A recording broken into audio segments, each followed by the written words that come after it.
Buenas tardes. Arrancamos el programa de la tarde del miércoles con la presentación del libro En busca de respuestas, del expresidente del Gobierno, Felipe González. Para conocer los detalles del mismo, hemos invitado a la periodista y socióloga Cristina Fernández, que ha tenido la oportunidad de entrevistarle en varias ocasiones. Buenas tardes, María. Un placer estar hoy aquí con vosotros. ¿Cuántas veces has entrevistado al expresidente del Gobierno?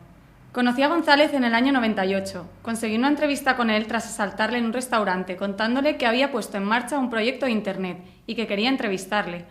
González propuso un intercambio. Si yo participaba en un encuentro para contar mi experiencia, él me concedería la entrevista, y así sucedió. Semanas después, me citó en su despacho para conceder la entrevista. Revisando hoy mis notas de entonces, veo que aquella entrevista, lejos de los asuntos de actualidad a los que trataba de llevarle, pivotó en torno a una advertencia que hacía González y a la que siempre volvía. El tsunami de la globalización provocará inmediablemente, decía entonces, una fuerte crisis financiera, institucional, de gobernanza y de liderazgo. Año 1998. Es exactamente lo que ha ocurrido y es eso de lo que habla el libro. Parece que Felipe González solo contemplara consecuencias negativas a raíz de la globalización. A ver, en este punto habría que diferenciar entre dos conceptos que tendemos a confundir: la mundialización y la globalización. La mundialización podría definirse como el proceso aperturista y natural de las sociedades y las culturas. Por globalización, sin embargo, entendemos el proceso por el cual las políticas internacionales tienen mayor importancia, restándole influencia a las políticas nacionales. La globalización, por tanto, supone una ruptura cultural con la tradición anterior y con ella la pérdida del control democrático. ¿Y crees que el interés que hay detrás es un interés público o privado? Bueno, los organismos que participan son ademocráticos, independientes del poder político. Esto quiere decir que no podemos votarlos o no votarlos, sino que van a seguir sus propios intereses como corporación. Todo tiene una parte positiva. En este caso, ¿cuál sería? Por supuesto, esta apertura nos permite entender el mundo tal y como lo entendemos hoy en día. Gracias a la promoción del consumo, personas que antes no se beneficiaban del comercio o estaban al margen han podido acceder a él y a otros bienes económicos. Además, gracias a la globalización y a la tecnología que hay detrás, el capital circula por todo el planeta. Hay un flujo de capitales constante.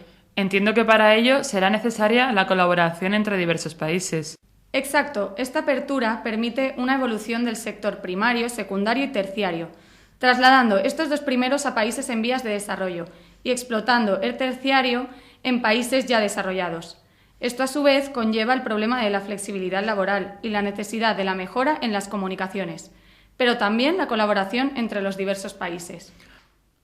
Bueno, y ahora un consejo, un minuto. Piensa cuántas veces te han dicho será solo un minuto y no lo fue. Por ejemplo, tu novia. Entro en esa tienda. Será solo un minuto.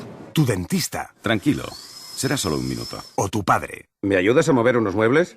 Será solo un minuto. Pero este verano te toca a ti. Hago una llamadita y voy. Será solo un minuto. Con Vodafone pagas solo un minuto y hablas 30. Sí, 30.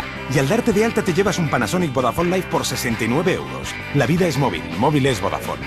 Infórmate en el 1444. Bueno, justo esta mañana leíamos la noticia de que Bangladesh se ha consolidado como el país más barato para el textil, pese a casi duplicar los salarios. Me parece que son los camboyanos los que tienen el salario más alto, con 59 euros al mes. Podríamos afirmar que esto roza la esclavitud.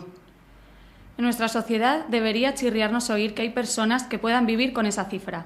Sin embargo, esto tiene distintos puntos de vista.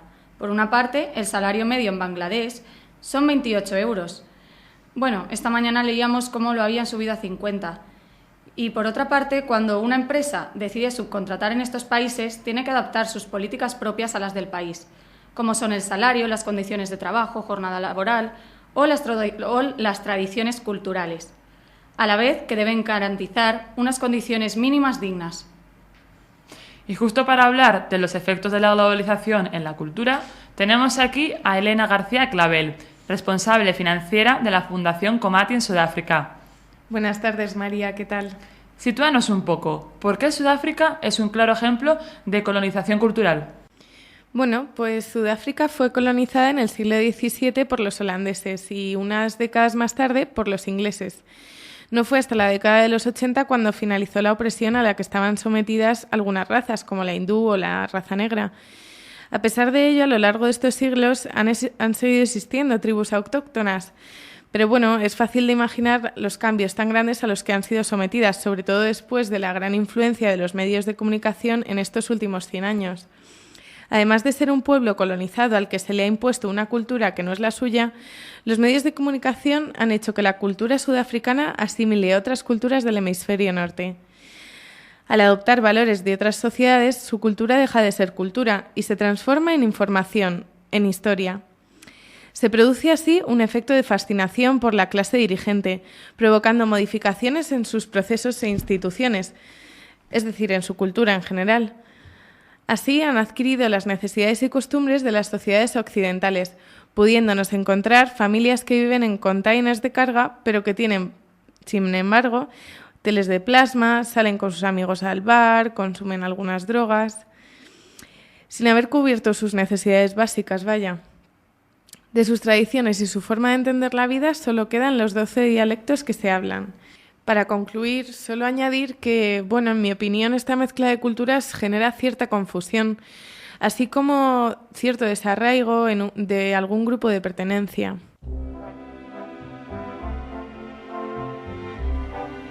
Muchas gracias a nuestros invitados por estar hoy con nosotros. Hasta aquí el coloquio sobre la globalización y sus efectos en la sociedad. Buenas tardes.